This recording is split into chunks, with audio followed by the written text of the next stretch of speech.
Any questions before we start?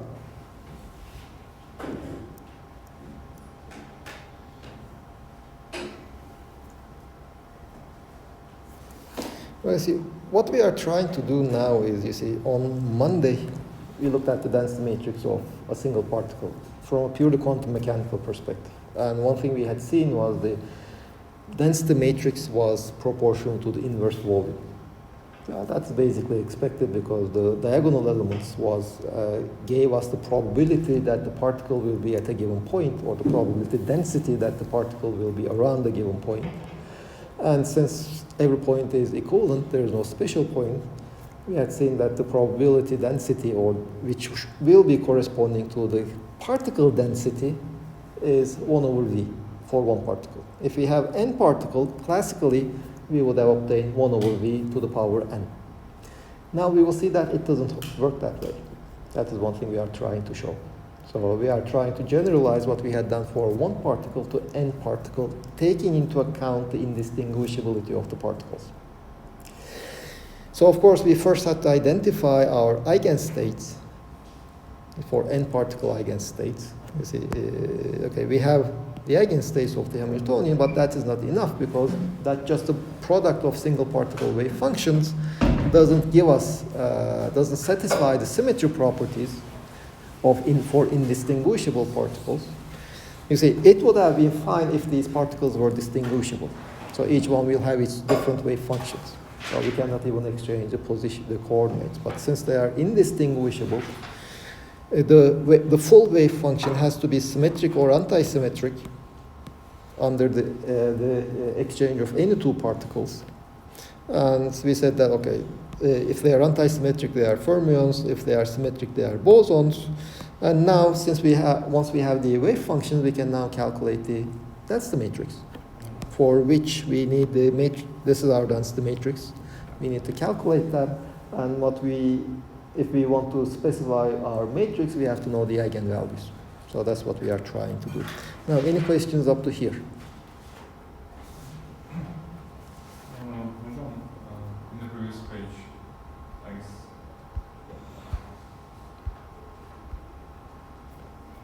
Not there, but Below?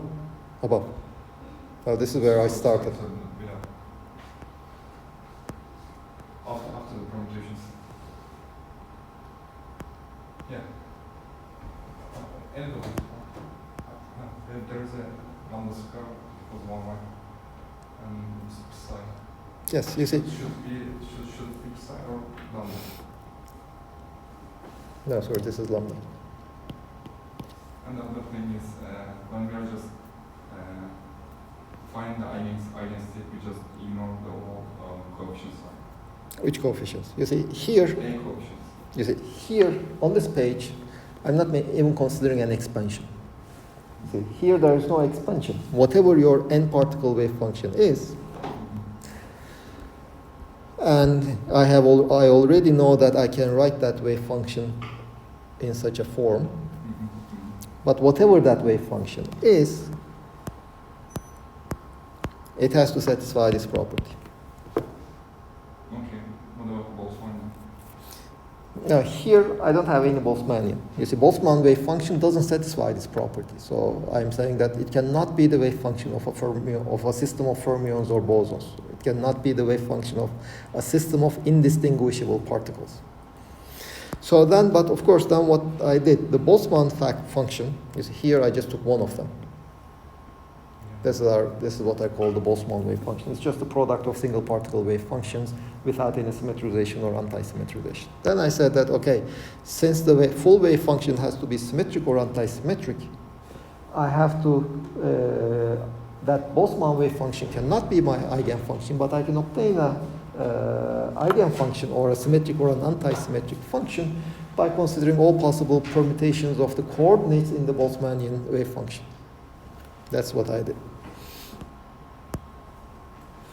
And then, of course, this is just an observation that anti-symmetrization basically gives us the determinant of a matrix formed by wave functions with various arguments.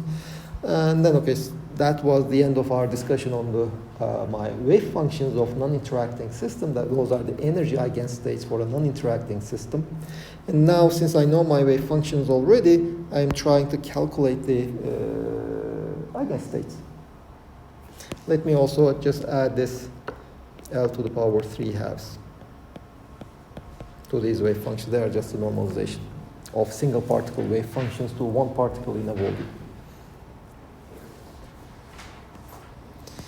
And well, the rest will be basically just algebra. So how can we simplify this? Products, multiplications, etc. So now one simplification I had was each one of those wave functions is a sum over all possible permutations, but just using the symmetry of one of the wave functions, I can just, all the terms in the second summation will contribute the same, so it's enough to calculate one of them and just multiply by the sum of the permutations. So this is where I came, this is where we arrived. So this is L cubed, this is the normalization. So by L cubed or V to the power n from the normalizations of the wave functions.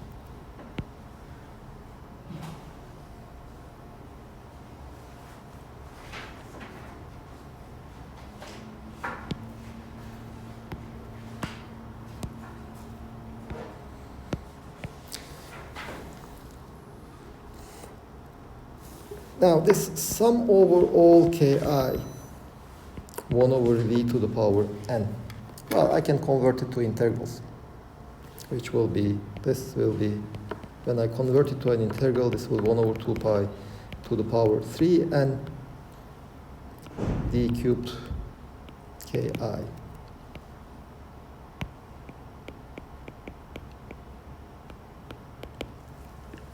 Now this is what basically what I'm doing is just using what I had obtained for single particles.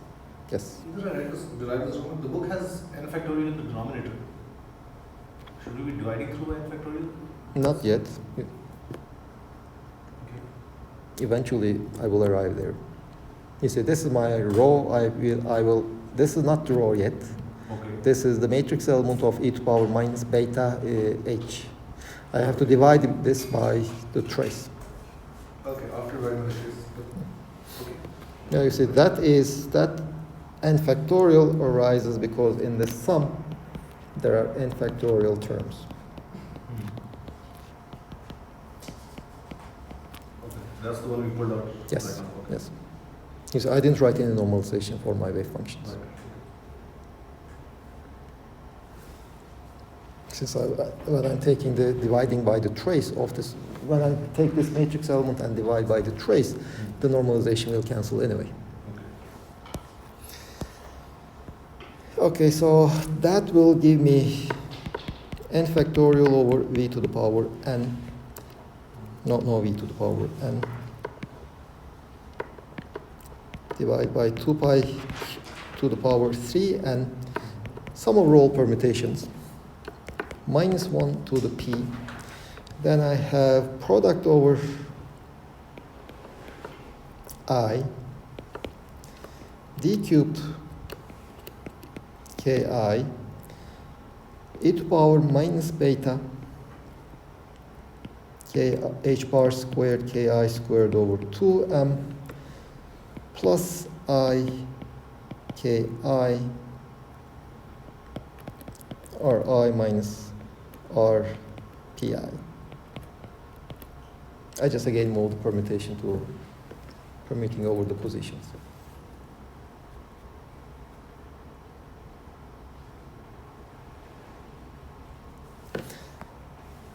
And now I can evaluate each one of those integrals. This is n factorial over 2 pi to the power 3n minus 1 to the p product over I. So does anybody remember what that integral is?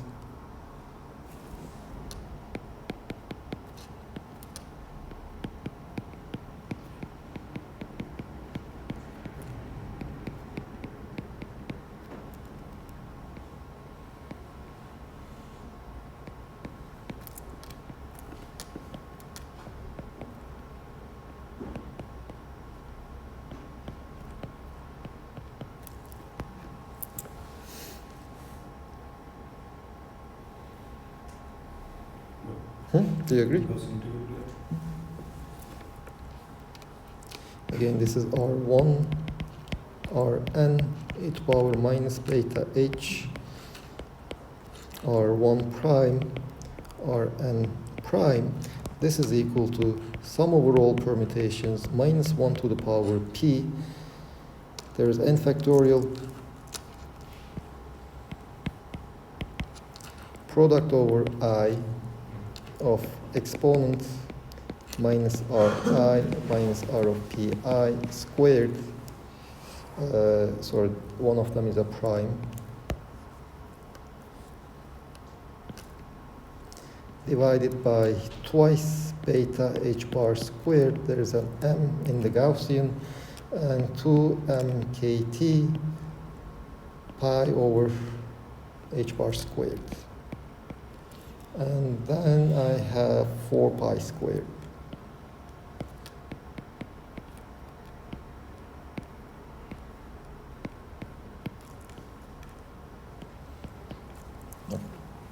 So I just, this 2 pi to the 3, and it is 4 pi squared to the power 3n over 2.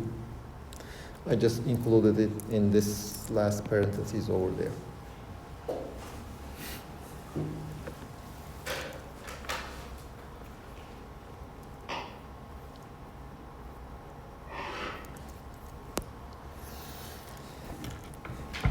Now, let's look at this term. What are the permutations I have? I can have the permutation, which is the identity permutation. The contribution from the identity permutation, let me also take all those coefficients out, n factorial mkt divided by 2 pi h bar squared to the power 3n over 2, p minus 1 to the p, product over I, this exponent.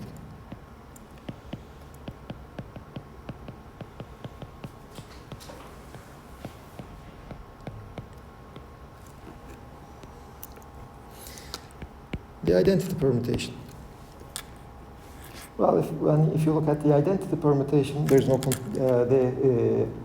is the same as I, and also let me look at the diagonal entries first. Let me write that, because the diagonal entries will give me the density of the gas. That's one of the reasons why I will be looking at the diagonal entries. And also I will need the diagonal entries to calculate the trace. The diagonal entries are, well, basically the same expression.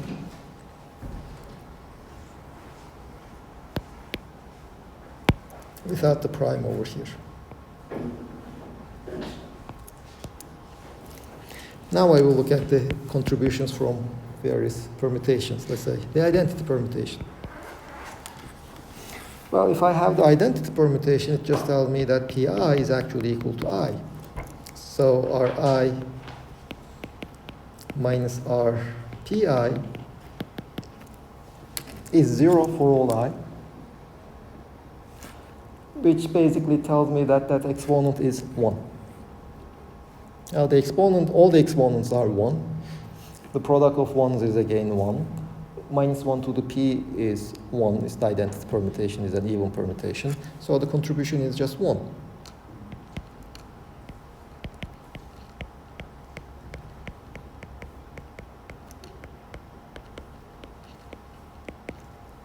Plus.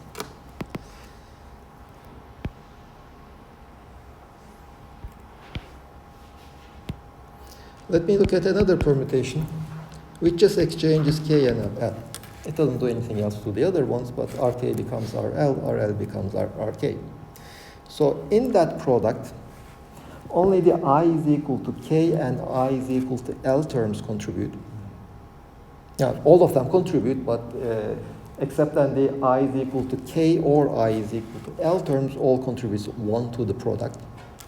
So the final result, the contribution to the term will be, let me say, write this, convert this to plus or minus, because I can also consider this for bosons or for fermions.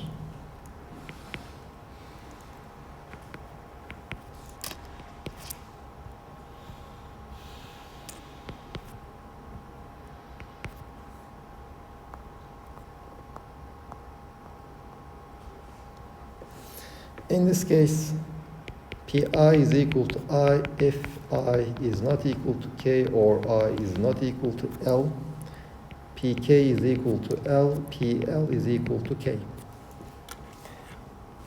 So the contribution will be plus or minus exponent of minus m Rk minus Rl squared divided by 2 beta h bar squared times exponent of minus m Rl minus Rk squared divided by 2 beta h bar squared.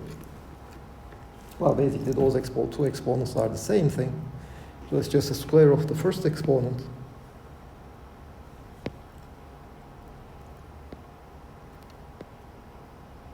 okay, so this is the contribution from the second term. You see, compare it to the one particle case. In the case of one particle, we had seen that the diagonal elements of the density matrix is just 1 over V. So constant. Here, well, there is this 1 plus or minus some exponent term, some correction. It's no longer, it won't be a constant anymore. It depends on the position of the two particles. And you see, these particles are influencing each other in a sense, although they are not interacting. There's no potential energy, there's no force they are exerting on each other. But due to the quantum mechanical effects, they are influencing each other.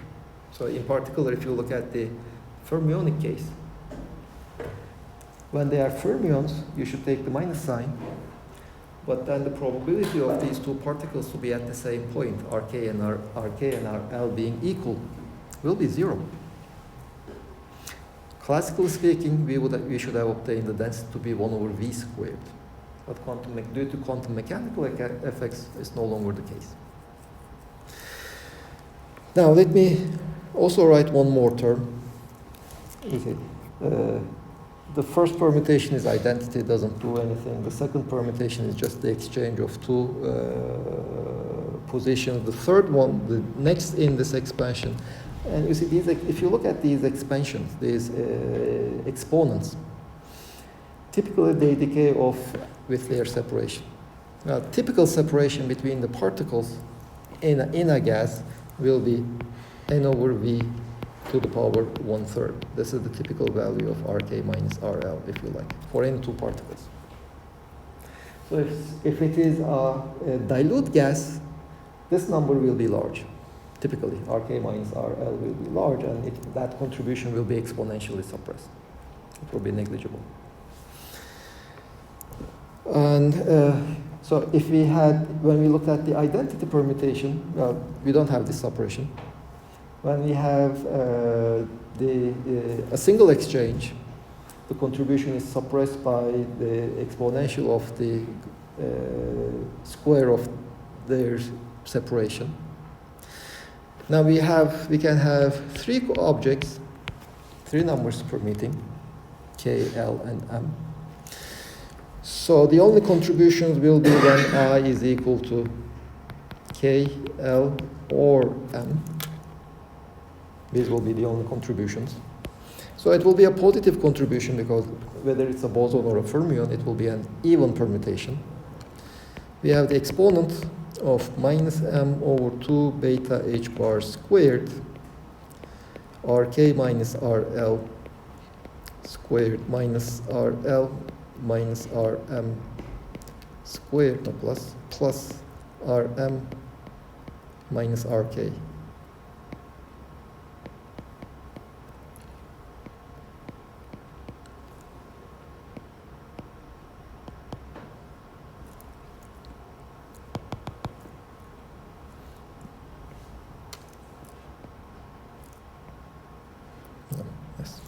So this is the matrix element of e to the power minus beta h. And again, if you look at this third term, if you want to get a significant contribution from this term, all three particles should be at the same point. If you want to receive contribution from the second term, only those two particles should be at the same point.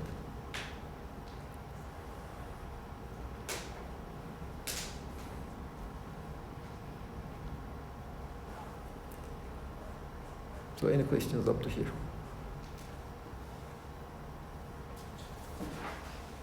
This is still not the density matrix I would like to emphasize. The density matrix is proportional to this one.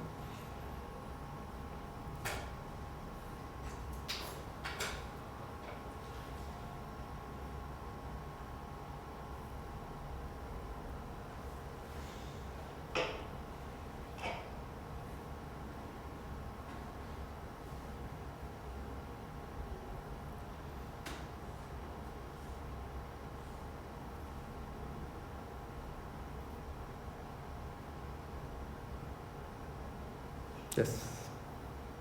I was thinking I need to check to study myself and if I have a question.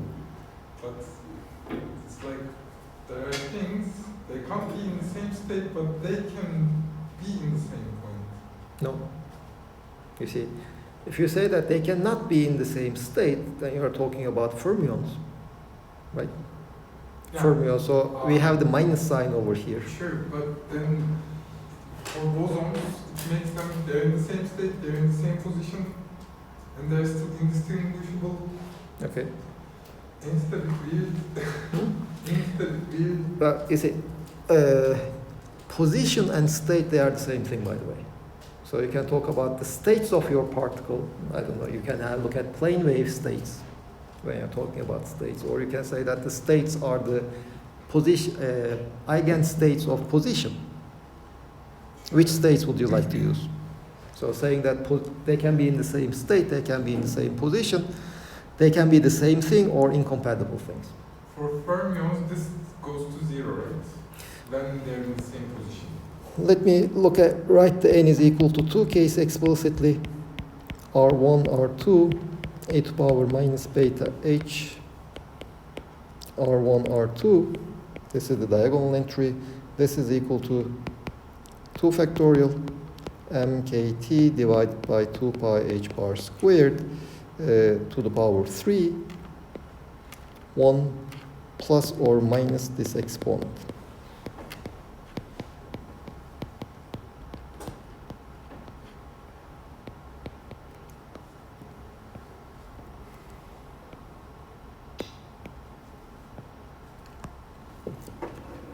So for fermions, you get the minus sign. What is 0 is R1, R1, R1, R1. This is 0. So they cannot be at the same point. But that is the same thing as saying that they cannot be in the same state, because position is a state.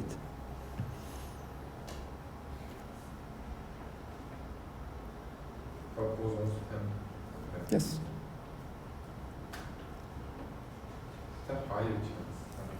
Well, let's normalize this first. You see, even without normalization,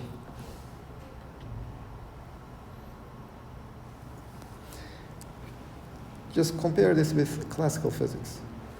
In classical physics, you see, this one will be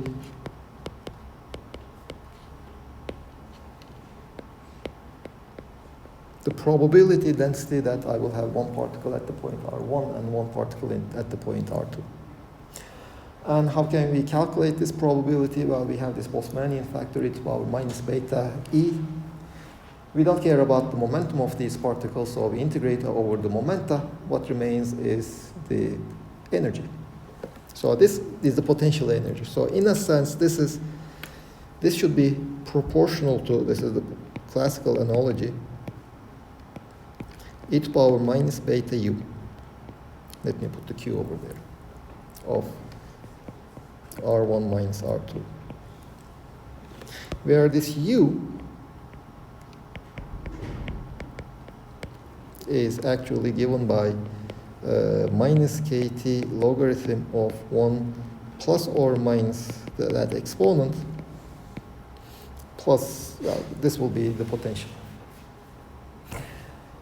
Well, if there is a corresponding potential energy, there is a corresponding force. You see, we started by looking at non-interacting particles. There is no interaction between them. There's no electromagnetic force, there's no any other gravitational force, nothing. But quantum mechanical effects behave as if there is a quantum mechanical force that these particles exert on each other. And in fact, if you would plot these as a function of their separation, you will see that for fermions, well, there is that minus sign in front of the exponent, so the logarithm of a number less than 1 is negative, so that's a positive number. And in fact, when their separation goes to 0, the exponent becomes 1, so we have the logarithm of 1, the potential diverges. This is for Fermi-Dirac. For the case of bosons, that sign is a plus sign, so we are looking at the logarithm of a number larger than 1, so that is a positive number. So the potential looks like this for Bose-Einstein. And in fact, this minimum number is minus kT logarithm of 2. This is the minimum of the potential. So you see, if you identify this as a kind of a quantum mechanical potential, there is a corresponding force, and this is a statistical force. If you just take those two particles, they don't really exert a force on each other if you separate them apart. But bosons, they will, I mean, you have probably heard of people saying that, okay, bosons want to stick together and fermions to repel each other. This is the statement. So you see there is a potential energy for bosons, the derivative is always positive, so the force is negative, meaning they are attracting each other. For fermions, the slope is negative, so the force is positive, meaning that the fermions are repelling each other. You cannot, if you just take two fermions, two electrons, let's say, somehow try to force them into the same point, you won't be able to do that because of this force. Force in quotes. This is a purely quantum mechanical effect.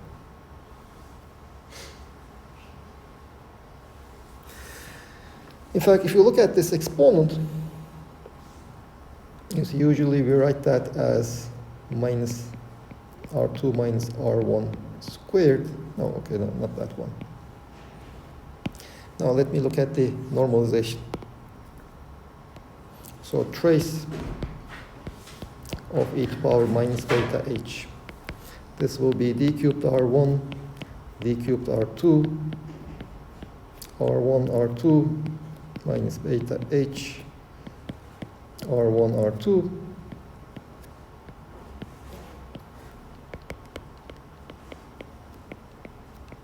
I know what that matrix element is.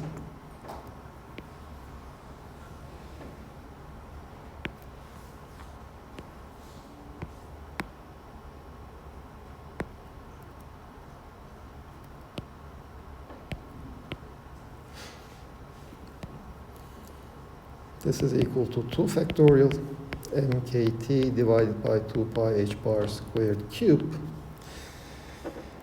Well, the 1 brings me a v squared.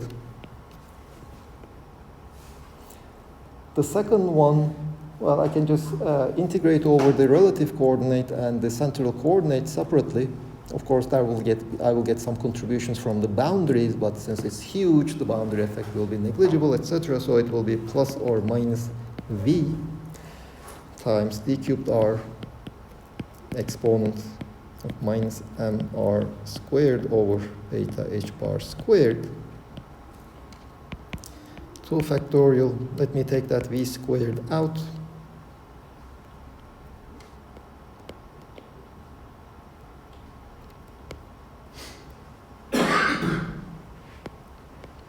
mkt divided by 2 pi h bar squared cubed. 1 plus minus 1 over v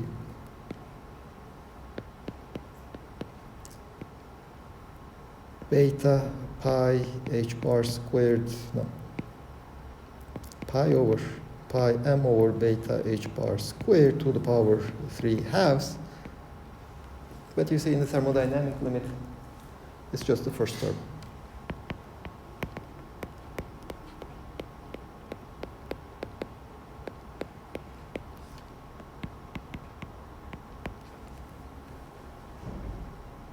In the thermodynamic, in fact, you see, if you go back,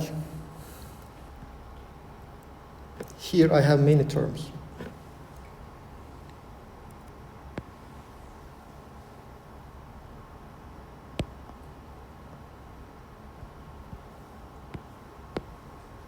If I try to take the trace of e to the power minus beta h bar for n particles, well, there are many terms over there, and in principle I need to evaluate them, but we have just seen that they are negligible in the thermodynamic limit. So in the thermodynamic limit, even for n particles, this is just v to the n times n factorial mkt divided by 2 pi h bar squared, 3n over 2. And hence,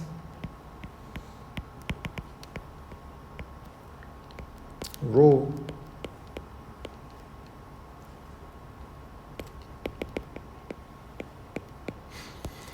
this is 1 over v to the power n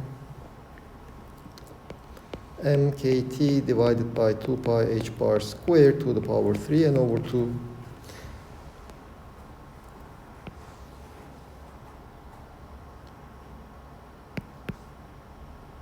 this one. No, sorry, there is no this one.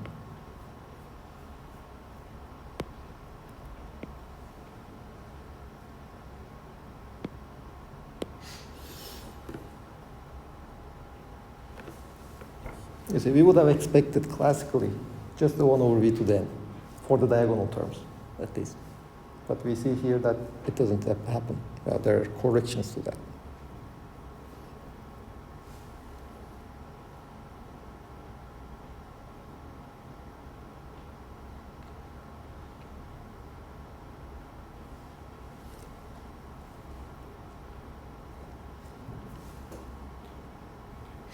So, any questions?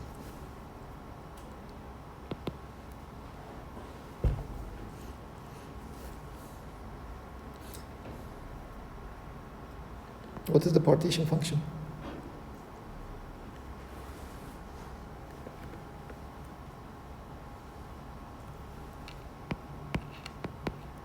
And the partition function is trace e to the power minus beta h. So it's just this term over here.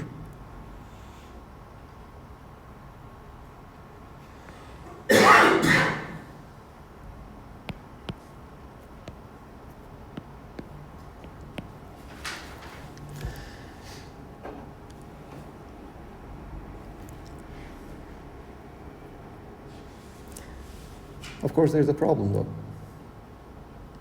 You see, if you look at it in your book, this is not the partition function in your book. You see, I didn't normalize my wave functions. I have to somehow take care of that. You see, let's see.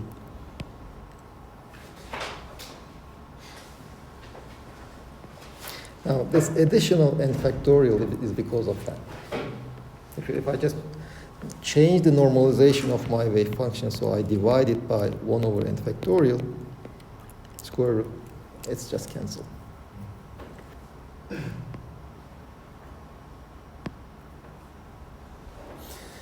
And, okay, let me leave it there.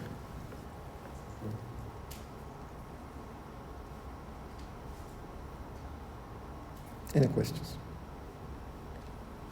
Is it now, will we come back to these points? No. But the basic idea is, I'm sure you have heard many times that fermions attract each other, bosons repel each other. That is one of the main lessons from here. This potential.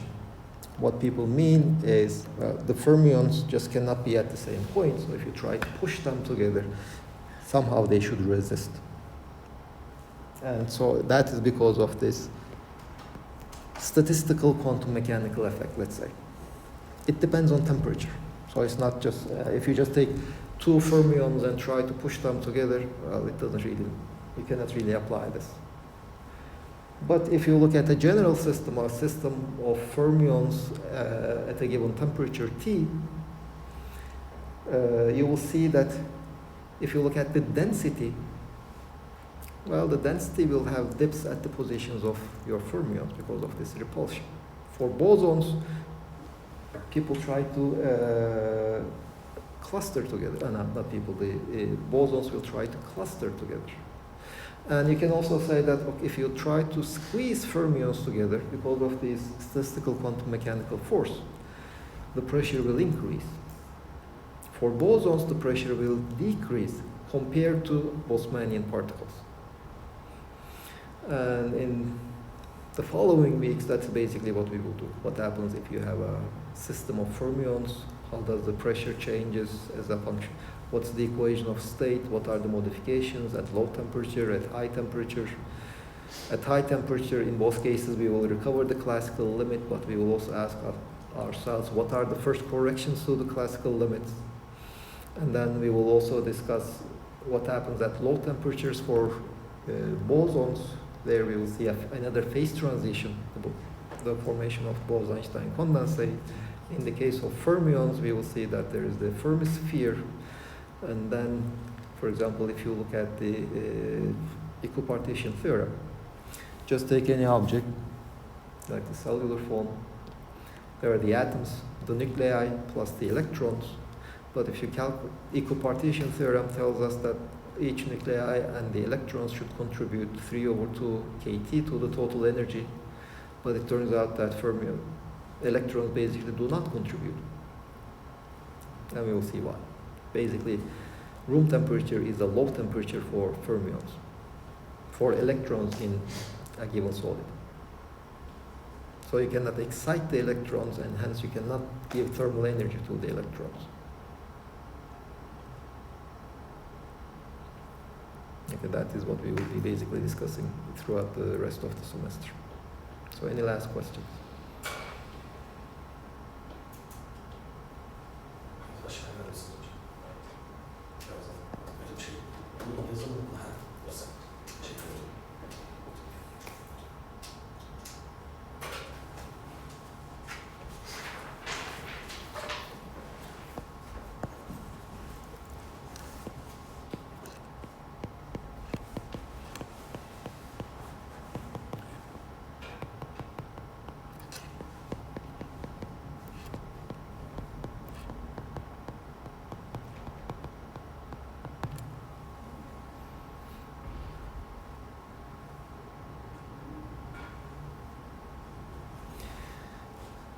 If I'm not wrong, the book basically defines these states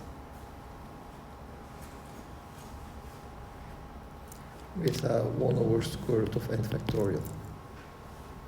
It gets rid of that n factorial. I personally don't like it. The reason being that if you have two bosons in the same state,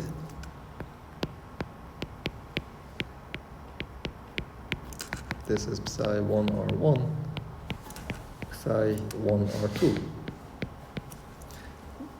And Psi1 and if Psi1 and Psi2 are properly normalized, Psi1 is properly normalized, this is a normalized state. But with the n factorial definition in the book, it's 1/square root of 2. There's a 1/square root of 2 factor, which I don't like.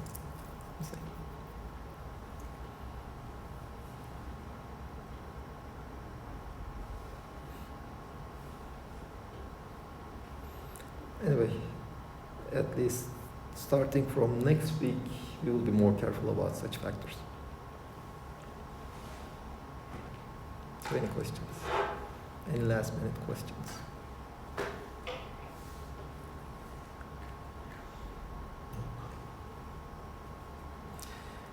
So, good luck in the exam, see you in the exam. When is the exam? Time? 1:30.